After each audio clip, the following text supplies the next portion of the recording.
Nearly 25 minutes after 3. In just a moment, you're going to hear from a recently released prisoner. He was in prison for arson in New South Wales. We're talking about this because one of Victoria's community legal centres is calling for the organised Penpal system or community within prisons to be reinstated. It's been banned. Victoria is the only state where the organised Penpal community group is banned. And one ex-prisoner you're going to hear from in just a moment, will talk about how beneficial he found writing letters in prison, and he still writes to prisoners all around the world. Hi, it's Miff Warhurst here, and I am so excited. On June 18th, I'll be interviewing the brilliant, multidimensional composer, musician, filmmaker Laurie Anderson at Hotter, home of the arts on the Gold Coast. And the best bit is, you and a friend could win a trip to the Gold Coast to be in the audience for my special Laurie Anderson program. Enter online at abc.net.au/Melbourne.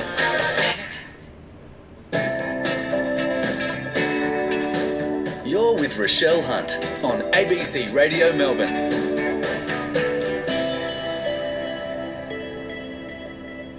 So the peak body for Victoria's community legal centres is calling for the ban on organised pen pals in Victorian prisons to be overturned, claiming the benefits of the program can play a huge role in prisoners' rehabilitation.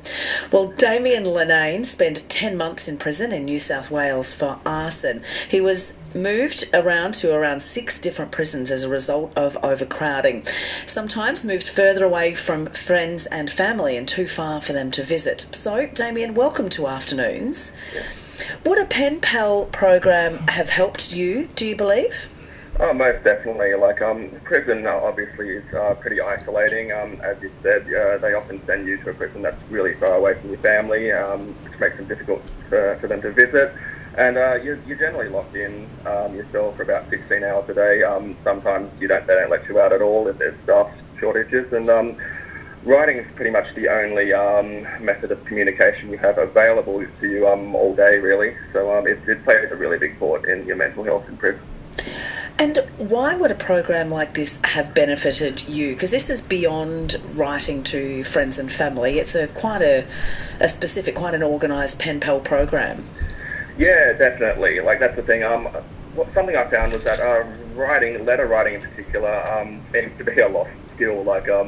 I had a couple of conversations with friends who came to visit. I said, would you like to write? And one of them actually said to me, I don't really know how to. And I had a joke with him. It's kind of like writing to someone on Facebook, except instead of pressing send, you print it out and post it off. But we're living in an age where a lot of young people wouldn't have, probably ever written a handwritten letter at all. And so someone who's specifically interested in that, would definitely get more in contact with inmates, I think. Yeah. Do you see any reason as to why the ban would have been put in place in the first place? Do you see that there would have been any chance, for it to be used for purposes other than letter writing and communication and passing the time and rehabilitation and all of those things?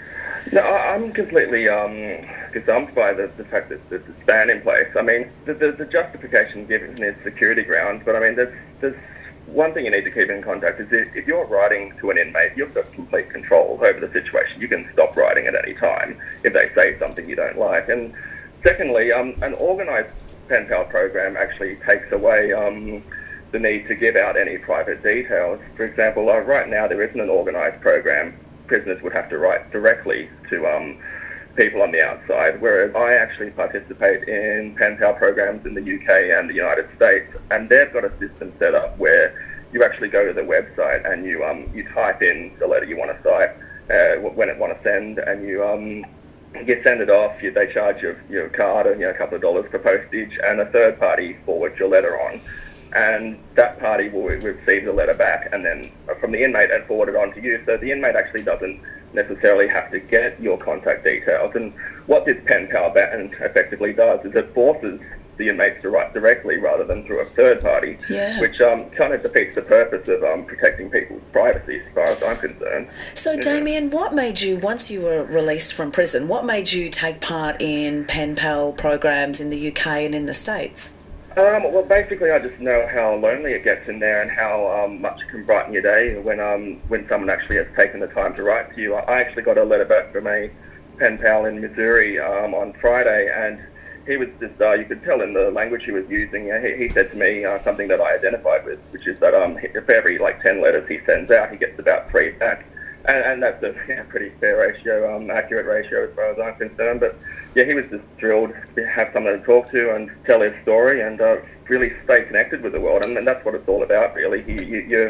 You're isolated in there, but you still want to feel like you're part of the community. And, so it gives you a bit of a window into the outside world and a bit of normality. Is that correct? Yeah, definitely. Everybody needs to find a way to escape in prison, so to speak. And and that was how I did it. A friend of mine actually, I wrote her a 16-page letter one day, and she actually wrote back saying it was so bizarre to get a letter that actually had substance in it, as opposed to, we're all just used to getting 3-line Facebook message replies. And so what do you write about, Damien, when you're in prison and you're writing to a pen pal or you're receiving letters from a pen pal? What are some of the topics? Something I've noticed that people don't want to talk about, is, as someone who's been in prison, I'm kind of curious as to what other prisons are like, and I've noticed that my pen pals, they don't want to talk about jail and their specific circumstances in jail, which is something I can attest to. I didn't want to tell my friends about it. I wanted to write for the purpose of not having to deal with it for a period of time. And so people talk about mainly their plans for what they want to do with themselves when they get out, really, what kind of educational opportunities or work they'd like to undertake, or just things and places they'd want to go, things they obviously can't do while they're incarcerated. Does it help on, so there would be the emotional level and having a connection when you feel isolated. Does it help, though, on a literacy level? Does it help sort of self-educate you? I definitely think that's a big reason why we should do a push for this, because there's a lot of illiteracy in prison, as you can imagine. And actually, at one point in my cell block, I was helping another inmate write to his family because he didn't know how to write very well, so he was kind of dictating what he wanted, and I was helping it with it. So it could definitely play into educational opportunities in prison, which are unfortunately are pretty inadequate. There's not a lot of education for inmates, and I think encouraging people to write more would definitely be would help with literacy. Yeah. And other than letter writing, what other options do you have for communication with the outside world? There's very little, really. There are phones in prison, but there's a long line to use them, and your talking time is limited to 6 minutes. So, after 5.5 minutes, you get a beep and letting you know you have to hang up now. But and other than that, it's pretty much just phone and visits if your family happens to live, or be well off enough to travel to wherever you are. So and one of the best things about the program is it's really important to be able to talk to someone in prison who isn't a guard or an inmate, isn't involved with all the dynamics in prison, and you just want to talk to someone on the outside, really. So writing letters is the best way you can do that.